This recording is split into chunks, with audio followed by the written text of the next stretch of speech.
41 श्री गणेशाय नमः। श्री जानकी वल्लभो विजयते। श्री रामचरितमानस अयोध्या कांड। तेहि अवसर रघुबरु रुख पाई, केवट पारही नाव चलाई। रघुकुल तिलक चले यही भांति, देखऊं ठाड़ कुलिस धरि छाती। उसी समय श्री रामचंद्र जी का रुख पाकर केवट ने पार जाने के लिए नाव चला दी। इस प्रकार रघुवंश तिलक श्री रामचंद्र जी चल दिए और मैं छाती पर वज्र रखकर खड़ा खड़ा देखता रहा। मैं आपन किमि कहूँ कलेसु, जियत फिरऊं ले राम संदेशु। अस कही सचिव बचन रही गयऊं, हानि गलानि सोच बस भयऊं। मैं अपने कलेशों को कैसे कहूं जो श्री राम जी का यह संदेशा लेकर जीता ही लौट आया। ऐसा कहकर मंत्री की वाणी रुक गई और वे हानि की ग्लानि और सोच के वश हो गए। सूत बचन सुनतहि नर नाहु, परयूं धरनी उर दारुन दाहु। तलफत विषम मोह मन मापा, मांजा मनहु मीन कहूँ व्यापा। सारथी सुमंत्र के वचन सुनते ही राजा पृथ्वी पर गिर पड़े। उनके हृदय में भयानक जलन होने लगी। वे तड़पने लगे। उनका मन भीषण मोह से व्याकुल हो गया, मानो मछली को मांजा व्याप गया हो। करि विलाप सब रो वहीं रानी, महाविपति की मिजाई बखानी। सुनि विलाप दुखऊ दुख लागा, धीरजु कर धीरजु भागा। सब रानियां विलाप करके रो रही हैं। उस महान विपत्ति का कैसे वर्णन किया जाए। उस समय के विलाप को सुनकर दुख को भी दुख लगा और धीरज का भी धीरज भाग गया। भयऊ को लाहलु अवध अति, सुनि नृप राउर सोरू।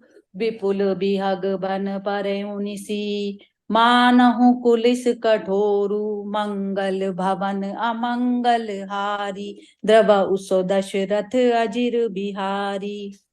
राजा के रावले में रोने का शोर सुनकर अयोध्या भर में बड़ा भारी कोहराम मच गया।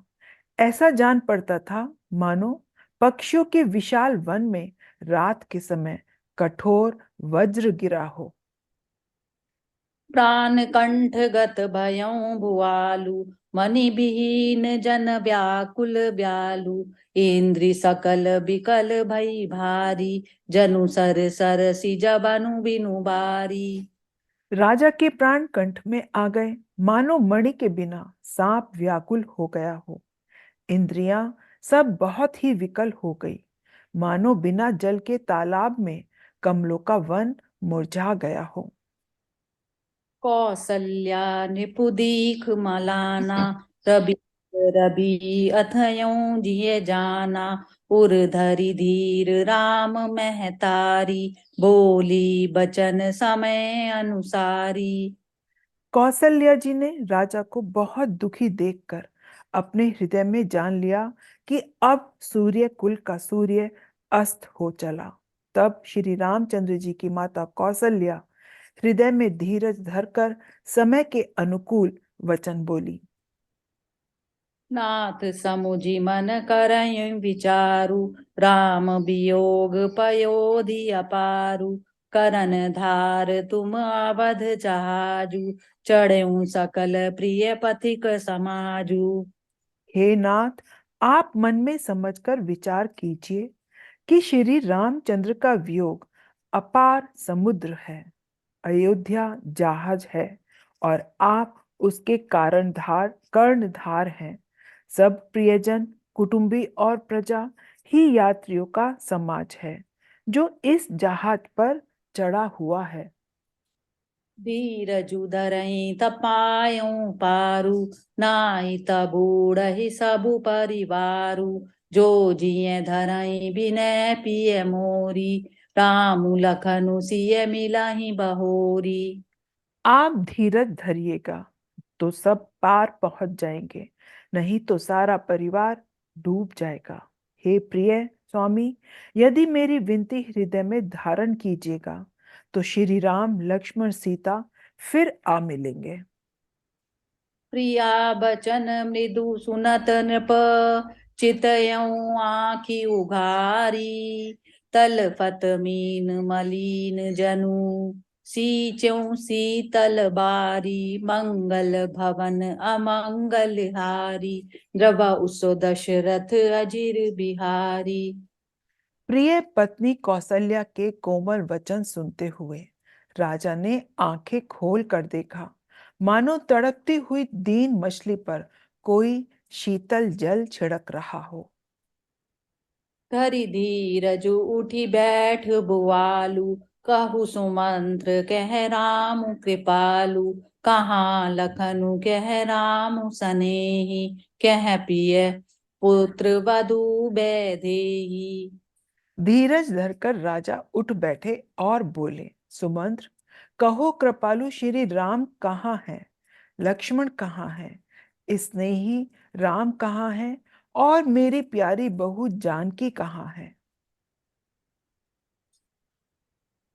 कौसल्या नृप दीख मलाना, रवि कुल रवि अथयऊ जिय जाना, उर धरि धीर राम महतारी, बोली बचन समय अनुसारी। बिलपत राउ बिकल बहु भांति, भई जुग सरिस सिराति नराति, तापस अंध साप सुधियाई, कौसल्याई सब कथा सुनाई। राजा व्याकुल होकर बहुत प्रकार से विलाप कर रहे हैं। वह रात युग के समान बड़ी हो गई, बीतती ही नहीं। राजा को अंधे तपस्वी के शाप की याद आ गई। उन्होंने सब कथा कौशल्या को कह सुनाई। भयउ बिकल बरनत इतिहासा, राम रहित दिघ जीवन आसा, सो तनु राखी करब मैं काहा, जेहि न प्रेम पनु मोर निबाहा। उस इतिहास का वर्णन करते करते राजा व्याकुल हो गए और कहने लगे कि श्री राम के बिना जीने की आशा को धिक्कार है। मैं उस शरीर को रखकर क्या करूंगा जिसने मेरा प्रेम का प्रण नहीं निभाया। हा रघुनंदन प्राण पीरीते, तुम बिनु जियत बहुत दिन बीते, हा जानकी लखन हा रघुबर, हा पितु हित चित चातक जलधर।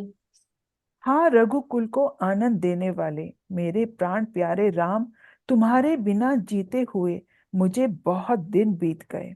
हाँ जानकी, लक्ष्मण, हाँ रघुवर, हाँ पिता के चित रूपी जातक के हित करने वाले मेघ। राम राम कही राम कही, राम राम कही राम, तनु परिहरि रघुबर बिरह राऊ, गयों सुरधाम मंगल भवन अमंगल हारी, द्रवहु सो दशरथ अजिर बिहारी। राम राम कहकर, फिर राम कहकर, फिर राम राम कहकर और फिर राम कहकर राजा श्री राम के विरह में शरीर त्याग कर सुरलोक को सिधार गए। जियन मरन फलु दशरथ पावा, अंड अनेक अमल जसु छावा, जियत राम विदु बदनु निहारा, राम बिरह करि मरनु संवारा। जीने और मरने का फल तो दशरथ जी ने ही पाया, जिनका निर्मल यश अनेकों ब्राह्मणों में छा गया। जीते जी तो श्री रामचंद्र जी के चंद्रमा के समान मुख को देखा और श्री राम के विरह को निमित्त बनाकर अपना मरण सुधार लिया।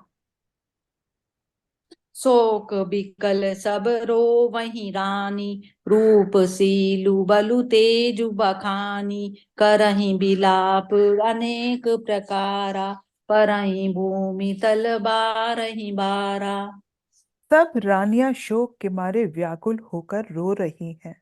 वे राजा के रूप, शील, बल और तेज का बखान कर करके अनेकों प्रकार से विलाप कर रही हैं और बार बार धरती पर गिर गिर पड़ती हैं।